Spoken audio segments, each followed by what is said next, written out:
Hello everyone, welcome to all of you. आज के lecture में हम लोग जो एनसीईआरटी के बचे हुए टॉपिक हैं उसको डिस्कस करेंगे। हालांकि बायोमॉलिक्यूल टॉपिक थोड़ा सा लेंदी हो गया है, लेकिन आई एम सो सॉरी कि इसे ऐसा ही पढ़ना पड़ेगा। आपके केमिस्ट्री में भी बायोमॉलिक्यूल्स हैं, इसलिए मैंने इसे थोड़ा सा डिटेल में पढ़ाया है। आज जो हम लोगों ने अभी तक enzymes, amino acids, lipids, proteins, carbohydrate, ये सब कुछ पढ़ लिया है। अब एनसीईआरटी में कुछ टेबल्स बचे हुए हैं और इसके अलावा मेटाबोलाइट्स बचे हुए हैं, हम इसी को डिस्कस करेंगे। एनसीईआरटी में एंजाइम से पहले कुछ 2-3 टॉपिक हैं, जैसे कि वहाँ पे दिया हुआ है डायनामिक स्टेट क्या है और डायनामिक स्टेट से का लिविंग स्टेट से क्या रिलेशन है, तो उसको भी हम लोग आज समझेंगे। तो चलिए आज के लेक्चर में हम लोग मेटाबोलाइट्स डिस्कस करते हैं। तो फर्स्ट क्या है, सेकेंडरी मेटाबोलाइट्स टॉपिक है। तो सेकेंडरी मेटाबोलाइट्स को समझने से पहले this is the secondary metabolites. पहले हम लोग समझते हैं कि मेटाबोलाइट्स क्या होते हैं। मेटाबोलाइट्स, देखिए, metabolites are the product of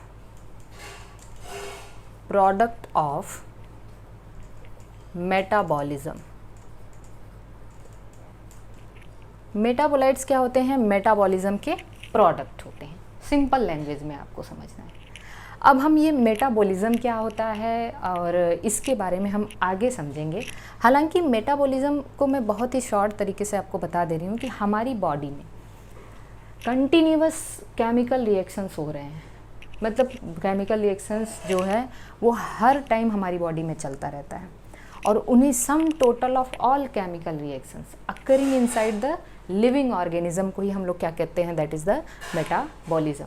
मतलब मेटाबॉलिज्म क्या है? मेटाबॉलिज्म का मतलब ये है कि हम बॉडी में, किसी भी लिविंग ऑर्गेनिज्म की बॉडी में जितने भी केमिकल रिएक्शंस हो रहे हैं उन्हें ही हम मेटाबॉलिज्म कहते हैं। अब आप समझेंगे कि कोई केमिकल रिएक्शन चल रहा है, जैसे मान लीजिए कि केमिकल रिएक्शन स्टार्ट होने से पहले कोई भी रिएक्टेंट है वो किस में कन्वर्ट होता है? प्रोडक्ट में कन्वर्ट हो रहा है, ठीक है।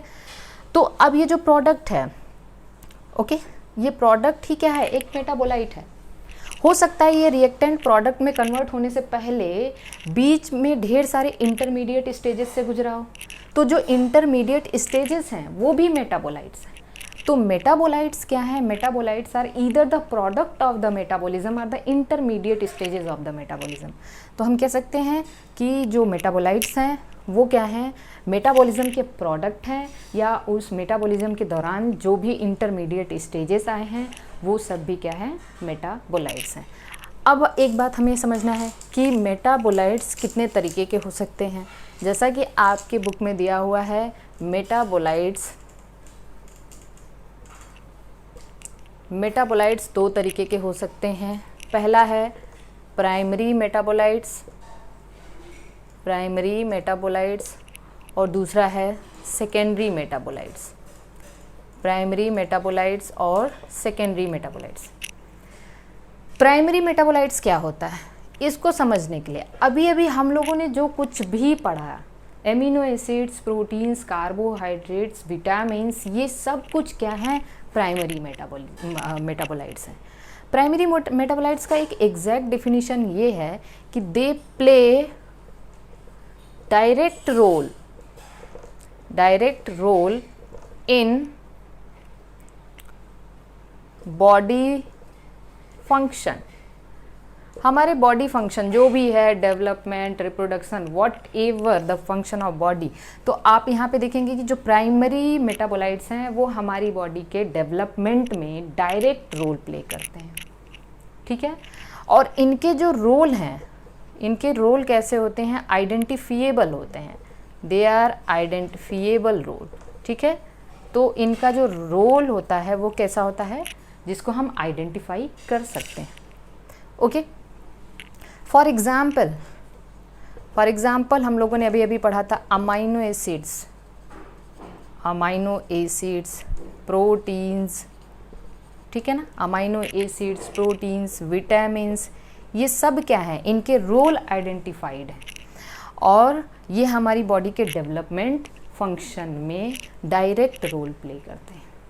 इसके अलावा हम सेकेंडरी मेटाबोलाइट्स की अगर बात करें तो सेकेंडरी मेटाबोलाइट्स क्या होते हैं, they are the by product of plants and fungi. ये प्लांट्स और फंजाई के क्या होते हैं, बाई प्रोडक्ट्स होते हैं। प्लांट्स, फंजाई एंड माइक्रोब्स, और ये हमेशा उनके वेस्ट प्रोडक्ट होते हैं। हमारे लिए ये यूज़फुल हो सकते हैं, लेकिन वो प्लांट, फंजाई और माइक्रो ऑर्गेनिज्म का वेस्ट प्रोडक्ट होता है। इनका जो रोल होता है वो आइडेंटिफाइड नहीं होता। हर बार आपको हर एक सेकेंडरी मेटाबोलाइट का रोल नहीं पता होगा, ठीक है। तो they are the by products of the plants, fungi and micro organism. जैसे कि आप लोग पढ़ते होंगे ना LSD कहाँ से ऑब्टेन किया जाता है। एक फंजाई है जिसका नाम है that is the ergot fungi, ठीक है। तो एर्गॉट फंजाई, क्लेविसेप्स परप्यूरिया, इससे क्या ऑब्टेन होता है, LSD। और LSD एक हेल्यूसिनोजन है, ठीक है। ये इस फंजाई के लिए यूज़फुल नहीं है, ये इसका वेस्ट है। तो सेकेंडरी मेटाबोलाइट्स क्या होते हैं, ये वेस्ट प्रोडक्ट होते हैं। ये कैसे हो सकते हैं, दे हैव इकोलॉजिकल इम्पॉर्टेंस। इनका जो रोल है वो क्या है, इकोलॉजिकल इम्पॉर्टेंस में रोल प्ले करते हैं, ठीक है। जैसे कि इनका क्या रोल हो सकता है, ये डिफेंस में रोल प्ले कर सकते हैं, डिफेंस में फ्लेवरिंग के तौर पे यूज़ हो सकते हैं, मेडिसिन्स के तौर पे यूज़ हो सकते हैं। तो ये क्या है, secondary metabolite. They can be harmful as well, वो हार्मफुल भी हो सकते हैं सेकेंडरी मेटाबोलाइट्स की अगर हम बात करें। तो प्राइमरी और सेकेंडरी मेटाबोलाइट में आपको थोड़े ही डिफरेंस याद रखने हैं। इनका डायरेक्ट रोल है हमारी बॉडी के मेटाबॉलिज्म में या बॉडी के फंक्शन में, और इनके रोल जनरली हमें पता होते हैं। लेकिन ये प्लांट्स, फंजाई और माइक्रो ऑर्गेनिज्म के बाई प्रोडक्ट होते हैं। हमारी बॉडी में कोई भी जो इनका जो रोल है वो डायरेक्ट रोल नहीं है, या हमारी बॉडी के फंक्शन में इनका रोल नहीं है।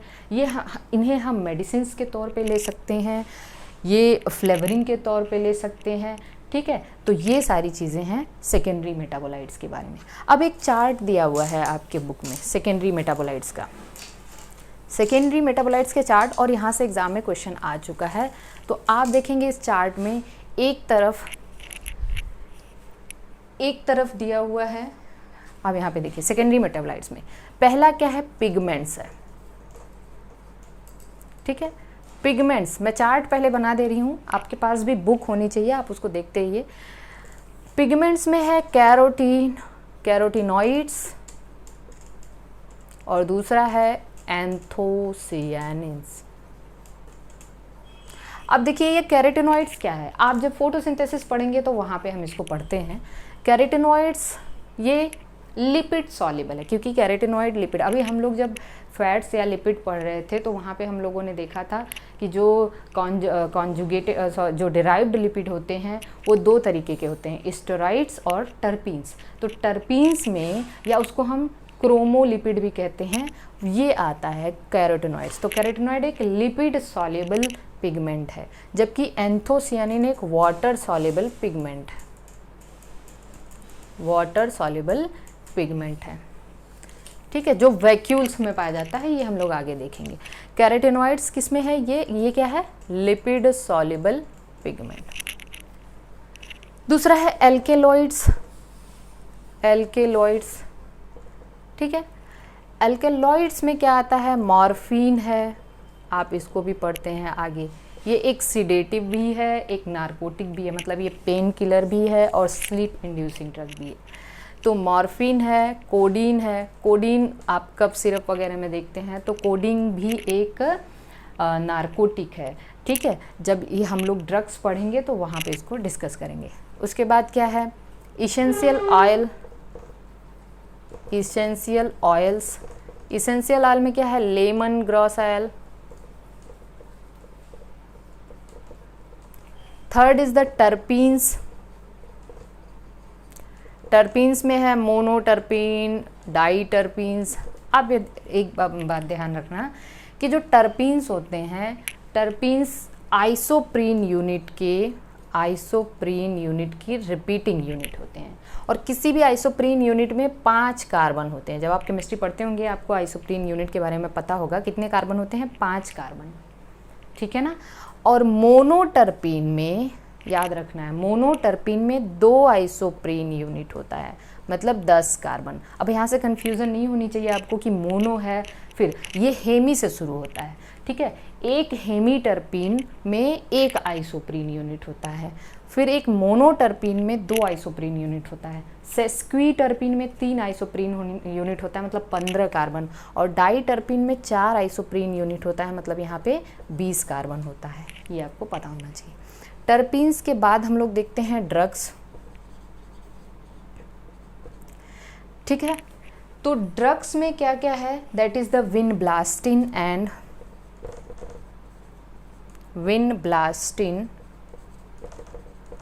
करक्यूमिन, ठीक है। ये सब क्या है, ड्रग्स है। इसको विनब्लास्टिन और विनसिस्ट्रीन भी होता है, विनसिस्ट्रीन, जिसको कहाँ से ऑब्टेन किया जाता है, एक कैथेरैंथस रोजियस। ये एंटी कैंसर ड्रग है, this is the anti cancer drug, ठीक है, एंटी कैंसर ड्रग के अलावा फिर हम लोग देखते हैं टॉक्सिन्स। टॉक्सिन है, अब देखिए यहाँ से पिछले साल एग्जाम में क्वेश्चन आया हुआ था, इस पूरे एक चार्ट से एक क्वेश्चन था। टॉक्सिन में एब्रिन है और रिसिन है। एब्रिन और रिसिन बड़ा इम्पॉर्टेंट टॉक्सिन है। आप याद रखना कि यूएस ने एक बार इसे बायो टेररिज्म के तौर पे यूज़ किया था, जिसको हम बायो क्राइम, बायो वार। अब आप लोगों को इस टाइम कोरोना वायरस के बारे में पता होगा, तो जो यूएस ने एक बार एब्रिन रिसिन को बायो वार के तौर पे यूज़ किया था। कैसे? क्योंकि ये क्या करता है, जो एब्रिन और रिसिन है, ये राइबोसोम को इनएक्टिवेट करने वाले प्रोटीन्स को इनहिबिट कर देते हैं। तो इसको हम लोग कहते हैं रिप, ठीक है। रिप का मतलब राइबोसोम इनएक्टिवेटिंग प्रोटीन्स, मतलब राइबोसोम को राइबोसोम को क्या कर देते हैं, ये इनएक्टिवेट कर दे। अगर राइबोसोम इनएक्टिवेट हुआ तो प्रोटीन नहीं बन पाएगी, तो सेल का फंक्शन रुक जाएगा। तो सिंपल सी बात है कि एब्रिन और रिसिन ये कहाँ पे यूज़ किए गए थे, बायो टेररिज्म बाय यूएस, ठीक है, बाय यूएस। रिप्स कहते हैं, रिप रेस्ट इन पीस वाला नहीं है, ये क्या है, राइबोसोम इनएक्टिवेटिंग प्रोटीन्स। तो ये बड़े ही खतरनाक टॉक्सिन होते हैं। इसके अलावा और क्या है, हाँ, जो पिछले साल क्वेश्चन, मतलब इस साल जो क्वेश्चन पूछा गया था वो था लेक्टिन। लेक्टिन क्या होते हैं, ये कार्बोहाइड्रेट बाइंडिंग प्रोटीन होते हैं, कार्बोहाइड्रेट बाइंडिंग प्रोटीन। अभी हम लोग जब नाइट्रोजन फिक्सेशन पढ़ेंगे ना, तो वहाँ पे आपको इसका जिक्र मिलेगा। लेक्टिन होते हैं कार्बोहाइड्रेट बाइंडिंग प्रोटीन, और इसका एक एग्जाम्पल है कॉनकेनावैलिन ए, कॉनकेनावैलिन ए। और कॉनकेनावैलिन ए ऑब्टेन किया जाता है जैक बीन से। हालांकि बहुत डिटेल आपको नहीं जानना है, बस आप थोड़ा बहुत जानते रहिए। लेक्टिन के बाद एक एग्जाम्पल है, दैट इज़ ये सब कुछ आपके बुक में है, आप इसे देखते रहिएगा। लास्ट एग्जाम्पल है पॉलीमेरिक सब्सटेंसेस। सो पॉलीमेरिक सब्सटेंसेस में रबर है, ठीक है, रबर भी आपका उसमें आ जाएगा, टर्पीन्स में आ जाएगा, पॉलीटर्पीन्स। रबर है, गम्स है, और इसके अलावा क्या है, सेलुलोज है। रिकॉल करिए, सेलुलोज हमने पढ़ाया हुआ है। सेलुलोज किसके पॉलीमर है, अल्फा डी ग्लूकोज के कि बीटा डी ग्लूकोज के, तो they are polymer of beta D glucose. Linear है कि ब्रांच्ड है, लीनियर है। आयोडीन टेस्ट देगा, नहीं देगा, नहीं देगा, क्योंकि यहाँ पे ब्रांचिंग नहीं है, ठीक है। तो these are the secondary metabolites. तो मेटाबोलाइट्स क्या हैं, अभी हमने डिस्कस किया कि they are either the intermediates or the product of the metabolism.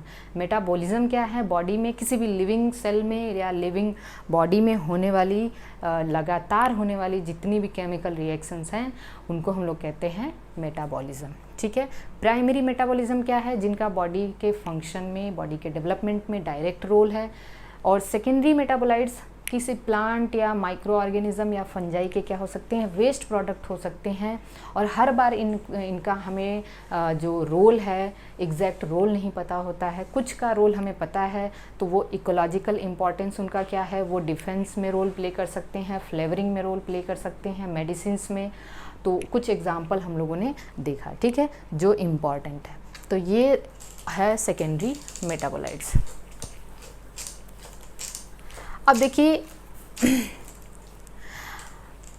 NCERT तो आपके पास होनी चाहिए। एनसीईआरटी में पेज नंबर, एंजाइम से पहले वाला एक टॉपिक है, उसको हम लोग थोड़ा सा समझेंगे क्योंकि यहाँ से क्वेश्चन आने के चांसेस हैं। पेज नंबर 152 पे दिया हुआ है dynamic state of body constituents, concept of metabolism, उसके बाद है metabolic basis for living, the living state. इन तीनों का कंक्लूजन मैं एक साथ बताने जा रही हूँ कि what is the dynamic state of the body constituent, what is the basis of the metabolism and what is the living state, और इन तीनों का आपस में क्या कनेक्शन है। तो इसको हम लोग एक साथ ही पढ़ेंगे। आप इसको बुक को अपने पास रखिएगा और जो जहाँ ज़रूरत पड़ेगी मैं एनसीईआरटी रीड करा दूँगी। तो देखिए what is the dynamic state of body. तो चलिए सबसे पहले डायनामिक स्टेट ऑफ बॉडी यहाँ पे है। Dynamic state of body. दूसरा क्या है? Concept of metabolism. और थर्ड है लिविंग स्टेट।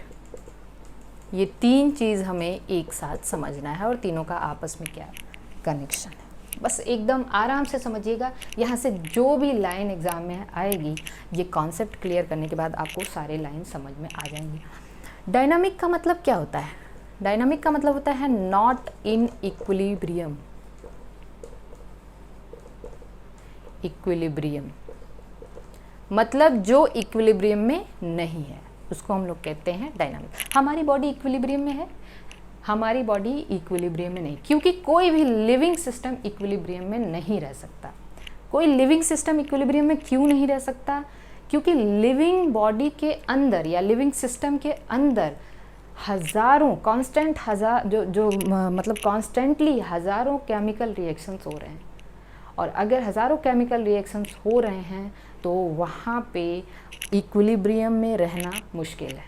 तो इक्विलिब्रियम में नॉट इन इक्विलिब्रियम मतलब बॉडी हमेशा हमारी क्या होती है? Dynamic state. हालांकि कोई भी फिजिकल या केमिकल प्रोसेस हो वो इक्विलिब्रियम में जाना चाहती है, ठीक है, वो इक्विलिब्रियम में जाना चाहती है। लेकिन आपको ये पता होना चाहिए कि फिज़िक्स जब आप लोग पढ़ते होंगे तो आपको ये बात पता होगी कि कोई भी सिस्टम अगर वो इक्विलिब्रियम में है तो that can not perform function, तो वहाँ पे फंक्शन नहीं हो सकता। System can not perform function at equilibrium. तो सिंपल सी बात है कि हमें तो फंक्शन करना है, हमें तो कंटिन्यूअस फंक्शन करते रहना है, तो वहाँ पे हमारी बॉडी मतलब हमारी जो बॉडी है वो इक्विलिब्रियम में नहीं हो सकती। अच्छा, हमारी बॉडी इक्विलिब्रियम में जाना तो चाहती है, कोई भी केमिकल या फिजिकल प्रोसेस है वो इक्विलिब्रियम में जाना चाहती है, लेकिन ऐसी कौन सी चीज़ है जो उसे इक्विलिब्रियम में जाने से रोकती है? तो वो है एनर्जी। और एनर्जी कहाँ होगी? एनर्जी कंटिन्यूअस कहाँ प्रोड्यूस हो रही है? लिविंग सिस्टम में। और वो energy in the form of ATP. वो एनर्जी आई कहाँ से? आपको पता है कि आपकी बॉडी में एनर्जी कहाँ से आ रही है? मेटाबॉलिज्म से। मेटाबॉलिज्म में जब आप आगे पढ़ेंगे कि मेटाबॉलिज्म में एनर्जी कैसे मिलती है, तो आप पढ़ेंगे दो प्रोसेस होता है, एनाबॉलिज्म और कैटाबॉलिज्म। तो कैटाबॉलिज्म एक ऐसी प्रोसेस है जहाँ से एनर्जी रिलीज होती है। तो सिंपल सी बात ये है, एकदम सब घुमा फिरा के बात ये है कि हमारी जो बॉडी है वो डायनामिक स्टेट में रहती है, वो इक्विलिब्रियम में नहीं रह सकती, या कोई भी लिविंग जो सिस्टम है वो इक्विलिब्रियम में नहीं रहता है। इक्विलिब्रियम में जाने से बचने के लिए उसे एनर्जी यूज़ करना पड़ता है या एनर्जी इनपुट करना पड़ता है। और वो एनर्जी कहाँ से आती है? वो एनर्जी आती है मेटाबॉलिज्म से। मतलब कोई भी सिस्टम लिविंग कब हो सकता है, या कोई लिविंग स्टेट हम कब कह सकते हैं, जब वहाँ पे एनर्जी हो, क्योंकि वो एनर्जी ही उसे इक्विलिब्रियम में जाने से रोकेगी। और एनर्जी कहाँ से आएगी, मेटाबॉलिज्म से आएगी। तो हम कह सकते हैं, आपके एनसीईआरटी में एक लाइन दी हुई है कि living state, hence living state and metabolism, these two terms are synonymous. Why? Because without metabolism there is no living state. तो लिविंग स्टेट आपको मैं इसलिए ये बता रही हूँ क्योंकि यहाँ से आपको कुछ स्टेटमेंट आ सकते हैं, वो स्टेटमेंट आपको पता होने चाहिए कि लिविंग स्टेट और मेटाबॉलिज्म एक दूसरे के सिनोनिमस क्यों हैं।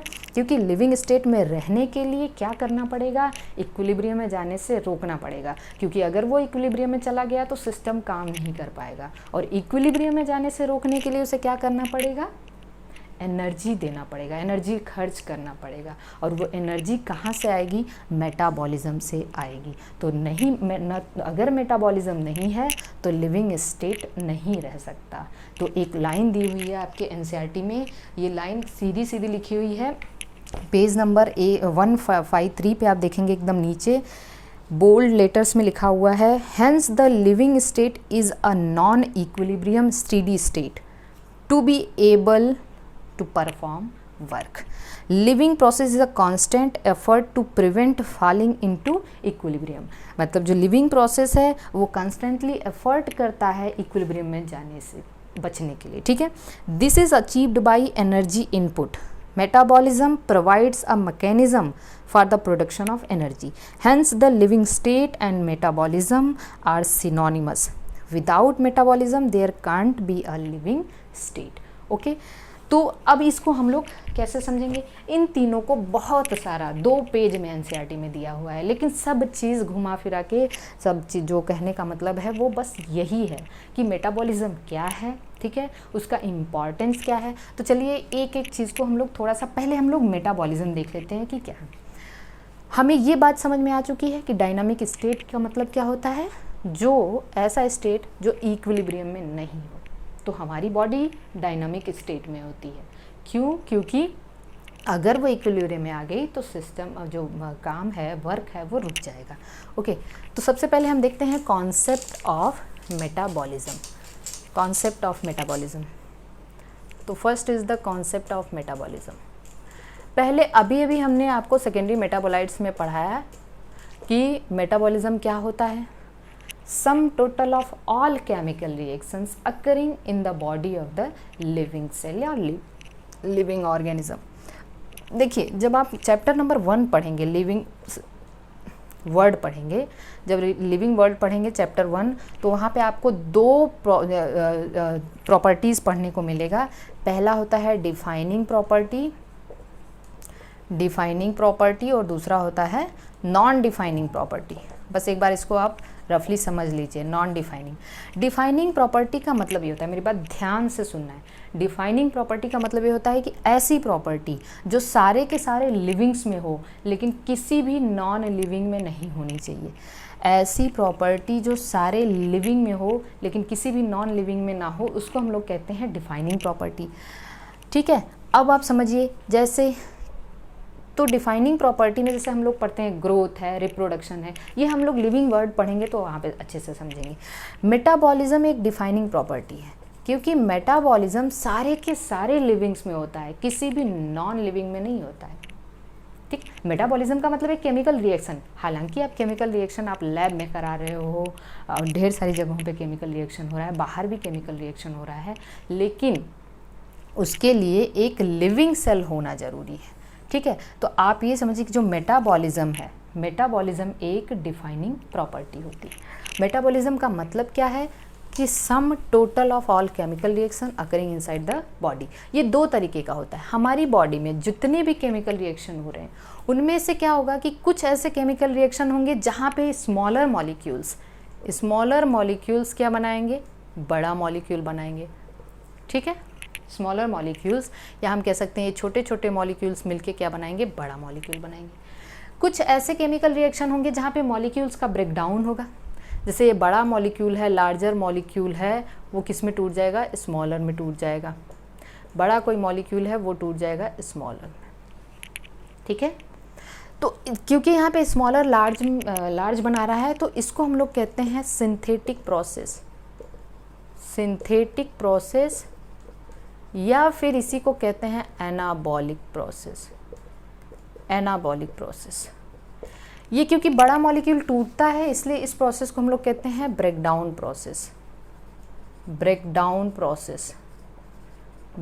प्रोसेस या फिर इसी को हम लोग कहते हैं कैटाबॉलिज्म।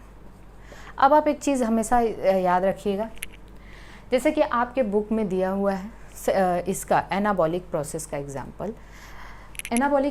का एग्जाम्पल दिया हुआ है एसिटिक एसिड से कोलेस्ट्रॉल बनना।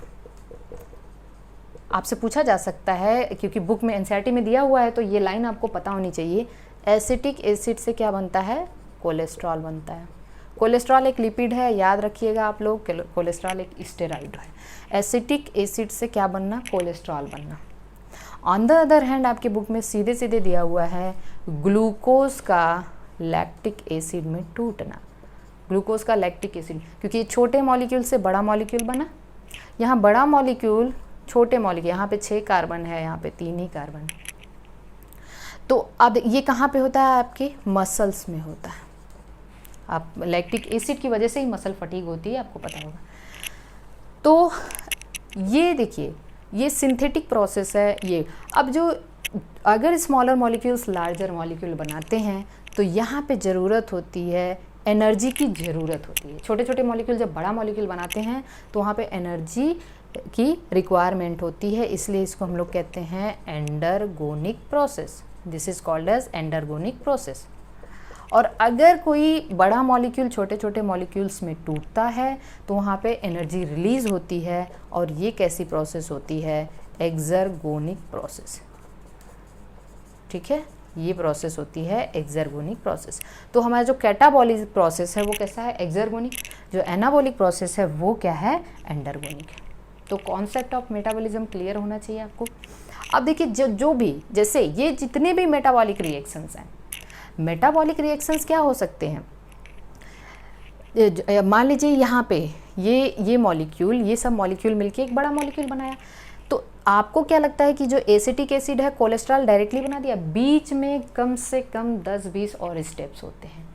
तो ये जो पाथवे होता है, मान लीजिए यहाँ से शुरू हुआ और ये प्रोडक्ट बना, बीच में जितने भी इंटरमीडिएट्स होते हैं उसको हम लोग कहते हैं मेटाबॉलिक इंटरमीडिएट्स या मेटाबोलाइट्स। ठीक है, और इस पूरे के पूरे पाथवे को हम लोग क्या कहते हैं? Metabolic pathway. ठीक है, अब ये मेटाबॉलिक पाथवे समटाइम्स क्या हो सकते हैं? लीनियर हो सकते हैं और समटाइम्स सर्कुलर हो सकते हैं। लीनियर और सर्कुलर कुछ भी हो सकते हैं। आपके बुक में सीधे सीधे लिखा है कि metabolic pathways are connected with each other और they are just like the automobile traffic in the city. They can be circular or linear. मतलब वो, जैसे अभी आप लोग क्रेब साइकिल पढ़ेंगे तो क्रेब साइकिल क्या है? एक सर्कुलर प्रोसेस है। तो वहाँ पे जो मेटाबॉलिक रिएक्शंस हैं वो सर्कुलर वे में ट्रेवल कर रही हैं। जबकि आप ग्लाइकोलिसिस पढ़ोगे तो ग्लाइकोलिसिस एक लीनियर वे में होता है। तो ये लीनियर हो सकते हैं, सर्कुलर हो सकते हैं। ठीक है, तो और एक चीज़ आपको इसके बारे में क्या समझना है? मेटाबॉलिज्म के बारे में आपको ये कॉन्सेप्ट क्लियर होना चाहिए कि जो एनाबॉलिज्म है एंडरगोनिक प्रोसेस है, जबकि जो कैटाबॉलिज्म है वो एक्सर्गोनिक प्रोसेस है। Okay, not a single metabolic reaction in the body is uncatalyzed. Very IMP, मतलब बॉडी के अंदर कोई एक ऐसी सिंगल मेटाबॉलिक रिएक्शन नहीं है जो अनकैटेलाइज्ड होती है, मतलब जिसमें कैटलिस्ट का यूज़ नहीं हुआ है। तो this point is very important, you have to keep it in your mind. Not a single metabolic reaction is uncatalyzed in body of living। मतलब किसी भी लिविंग की बॉडी में एक सिंगल जो मेटाबॉलिक रिएक्शन है वो अनकैटेलाइज नहीं होता। इवन, क्योंकि यहाँ पे दिया, इवन कार्बन डाइऑक्साइड का वाटर में घुलना एक फिजिकल प्रोसेस है ना, it is a physical process. और अभी हम लोगों ने कल के ही लेक्चर में पढ़ा था कि कार्बन डाइऑक्साइड वाटर का घुलना ये भी कैटालाइज्ड रिएक्शन होता है। होता है, और यहाँ पे जो एंजाइम होता है कार्बोनिक एनहाइड्रेज होता है, और ये प्रोडक्ट क्या बनाता है, बाइकार्बोनेट। हालांकि ये अगर आप ये रिएक्शन बाहर करवाओगे तो भी ये रिएक्शन होगा, मतलब लेकिन उस टाइम क्या होगा कि जो कार्बोनिक एसिड के मॉलिक्यूल हैं वो 200 मॉलिक्यूल्स बनेंगे पर आवर, लेकिन इन प्रेजेंस ऑफ कैटलिस्ट ये बनेंगे 6 lakhs पर second. I have discussed it अब अर्लियर, ठीक है, इसको हम पिछले लेक्चर में बता चुके। तो कैटलिस्ट का रोल क्या है, कैटलिस्ट रेट ऑफ रिएक्शन को काफ़ी तेज़ी से बढ़ा देते हैं। रेट ऑफ रिएक्शन कैसे बढ़ाते हैं, bye lowering the activation energy. हमने कल के लेक्चर में आपको बताया था एक्टिवेशन एनर्जी को कम कर देते हैं, जिसकी वजह से रेट ऑफ रिएक्शन क्या हो जाता है, काफ़ी तेज़ी से बढ़ जाता है, ठीक है। तो this is all about the metabolism, और कैसे मेटाबॉलिज्म हमारे लिविंग सिस्टम से कनेक्टेड है ये भी मैंने आपको बताया। अगर मेटाबॉलिज्म नहीं है तो एनर्जी नहीं है, और एनर्जी नहीं है तो लिविंग स्टेट या जो भी जो लिविंग सिस्टम है, लिविंग बॉडी है, वो अपने आप को इक्विलिब्रियम में जाने से नहीं रोक पाएगा, क्योंकि हर एक, even a person wants to be in a fixed state. तो मतलब हर एक इंसान चाहता है कि हम फिक्स हो जाएं, हम इक्विलिब्रियम में चले जाएं। हर एक, इसी तरीके से हर एक ऑर्गेनिज्म, हर एक बॉडी, हर एक सेल, इवन अ मॉलिक्यूल, वो भी इक्विलिब्रियम में जाना चाहता है। और इक्विलिब्रियम में जाने, लेकिन जो लिविंग स्टेट है, इक्विलिब्रियम में जाने से उसको रोकता कौन है, एनर्जी। और एनर्जी कहाँ से आती है, मेटाबॉलिज्म से। इसीलिए अगर मेटाबॉलिज्म नहीं है तो लिविंग स्टेट नहीं है, ठीक है, क्योंकि अगर लिविंग स्टेट कोई भी सिस्टम इक्विलिब्रियम पे चला गया तो वर्क परफॉर्म नहीं होगा। तो this is all about the dynamic state, okay, metabolism and living state. तो आज के ये यहाँ पे हम लोगों ने आज के टॉपिक में हमने मेटाबोलाइट्स कवर किया और ये पॉइंट। अब आपके एनसीईआरटी में कुछ टेबल्स हैं, उसको आप थोड़ा सा देख लीजिए, वो कुछ इम्पॉर्टेंट पॉइंट्स हैं जो आज इसको कवर कर लेते हैं। जैसे पेज नंबर, एनसीईआरटी में आप पेज नंबर, ये टेबल नंबर एकदम स्टार्टिंग में पेज नंबर 143 पे 143 पे देखेंगे जो comparison of elements present in non living and living matter. Element दिया है percentage weight of earth crust और ह्यूमन बॉडी। अर्थ क्रस्ट में देखिए सबसे ज़्यादा क्या है, सिलिकॉन है, जबकि ये ह्यूमन बॉडी में नेग्लिजिबल है। This point to be noted, ये क्या है आपको हमेशा याद होना चाहिए, आपसे एग्जामिनर क्वेश्चन पूछ सकता है कि अर्थ क्रस्ट में जो सिलिकॉन है उसका परसेंटेज कितना है, और जो उसका ह्यूमन बॉडी में है। तो ह्यूमन बॉडी में नेग्लिजिबल क्या है, वो है silicon. On the other hand अगर आपसे कोई पूछे कि अर्थ क्रस्ट में नेग्लिजिबल क्या है, वेरी लिटिल क्या है, तो that is the nitrogen. Oxygen दोनों जगह ज़्यादा है, आप देख सकते हैं 46.6% जो है वो अर्थ क्रस्ट में है, जबकि 65 पॉइंट कहाँ पे है, ह्यूमन बॉडी में। सेकेंड चार्ट इंपॉर्टेंट नहीं है, यहाँ पे केवल आपको फॉर्मूला दिया हुआ है। नेक्स्ट चार्ट यहाँ पे अभी 146 पेज नंबर पे जो चार्ट दिया हुआ है वो सेकेंडरी मेटाबोलाइट्स का ही है। हाँ, ये 147 वाले पेज का जो चार्ट है वो काफ़ी इम्पॉर्टेंट है। तो इसमें क्या है, एवरेज कंपोजिशन ऑफ सेल, एक सेल में वाटर, प्रोटीन, कार्बोहाइड्रेट्स या जो बायोमॉलिक्यूल्स हैं उनका क्या कंपोजिशन होना चाहिए। तो इसमें मॉलिक्यूल्स के कंपोजिशन दिया है। देखिए इसको आपको याद रखने के लिए कौन सबसे ज़्यादा है, एक ट्रिक आप याद रख सकते हैं, HP नकली, ठीक है, ऐसे HP नकली से याद रख सकते हैं। H मतलब water, protein, nucleic acid, carbohydrate, lipid and ion. सबसे ज़्यादा क्या है, वाटर, सबसे ज़्यादा वाटर है, फिर प्रोटीन है, फिर न्यूक्लिक एसिड है, फिर कार्बोहाइड्रेट है और फिर लिपिड है, और सबसे कम क्या है, आयंस है। वाटर 70 to 90% है, प्रोटीन्स कितना है 10 to 15% है, और उसके बाद न्यूक्लिक एसिड 5 to 7% है, कार्बोहाइड्रेट 3% है, लिपिड 2% है, और आयन कितना है 1% है। अगला जो चार्ट है या टेबल है आपके एनसीईआरटी में वो प्रोटीन्स के बारे में दिया है और उसके फंक्शन के बारे में। तो प्रोटीन्स और फंक्शन में आप देखेंगे जो कोलेजन है, कोलेजन हमारी जो एनिमल सेल की मोस्ट अबंडेंट प्रोटीन है, ठीक है, ये आप जान एनिमल वर्ल्ड की जो है मोस्ट अबंडेंट प्रोटीन है। कोलेजन कहाँ होता है, इंटरसेलुलर ग्राउंड सब्सटेंसेस में। कोलेजन एक प्रोटीन होती है, वो हम लोग आगे पढ़ेंगे जब एनिमल टिश्यूज़ वगैरह पढ़ेंगे, तो दो सेल के बीच में इंटरसेलुलर ग्राउंड सब्सटेंस होता है। ये ट्रिप्सिन एक एंजाइम है इंसुलिन हार्मोन है, हम लोगों ने पढ़ा था, क्वाटरनरी प्रोटीन है इंसुलिन, जिसमें ए चेन और बी चेन होता है। ए चेन में 21 अमाइनो एसिड होता है, बी चेन में 30 अमाइनो एसिड होता है, तो ये 51 अमाइनो एसिड की प्रोटीन है। एंटीबॉडी क्या है? Fight infectious agent. हम लोग एंटीबॉडी पढ़ेंगे क्योंकि जब इम्यून सिस्टम पढ़ेंगे। और आपको एक बात और बता दूं, कुछ ऐसे एंटीबॉडी होते हैं जो कैटालिटिक एक्शन परफॉर्म करते हैं, और उस एंटीबॉडी को हम लोग कहते हैं एंजाइम्स। क्योंकि अभी अभी हम लोगों ने एंजाइम पढ़ा था, तो कुछ ऐसे एंटीबॉडी जो कैटालिटिक फंक्शन परफॉर्म करते हैं उसको हम लोग कहते हैं एंजाइम्स। ओके। रिसेप्टर भी प्रोटीन होते हैं, sensory receptor, reception, smell, taste, hormone. GLUT4 ये एग्ज़ाम में आ चुका है। ग्लूकोज ट्रांसपोर्टर, ग्लूट का फुल फॉर्म है ग्लूकोज ट्रांसपोर्टर। ये ग्लूकोज को सेल में ले जाने का काम करता है। तो ये चार्ट भी हो गया। अभी हमने आपको बताया collagen is the most abundant protein in the animal world, while rubisco भी एक प्रोटीन है, सिंपल प्रोटीन है, ठीक है। It is the most abundant protein in the whole biosphere. अब देखिए आप यहाँ पे और क्या बचा हुआ है। हमने ये सारी चीज़ें डिस्कस कर दी हैं, केवल आपको यहाँ पे जो DNA नाइट्रोजिनस बेसिस के जो बॉन्ड वगैरह हैं वो छूटा है, तो वो हम यहाँ पे डिस्कस नहीं करेंगे, इसको हम लोग मॉलिक्यूलर बायोलॉजी में कवर करेंगे। आज के लिए बस इतना। अब हम लोग अगले टॉपिक में पढ़ेंगे सेल यूनिट, जो भी है structure and function of the cell. तो इसको हम लोग थोड़ा सा लेक्चर जो होगा वो हम छोटा छोटा बनाएंगे, और 3 लेक्चर में एक चैप्टर हम ख़त्म कर देंगे। Okay, thank you.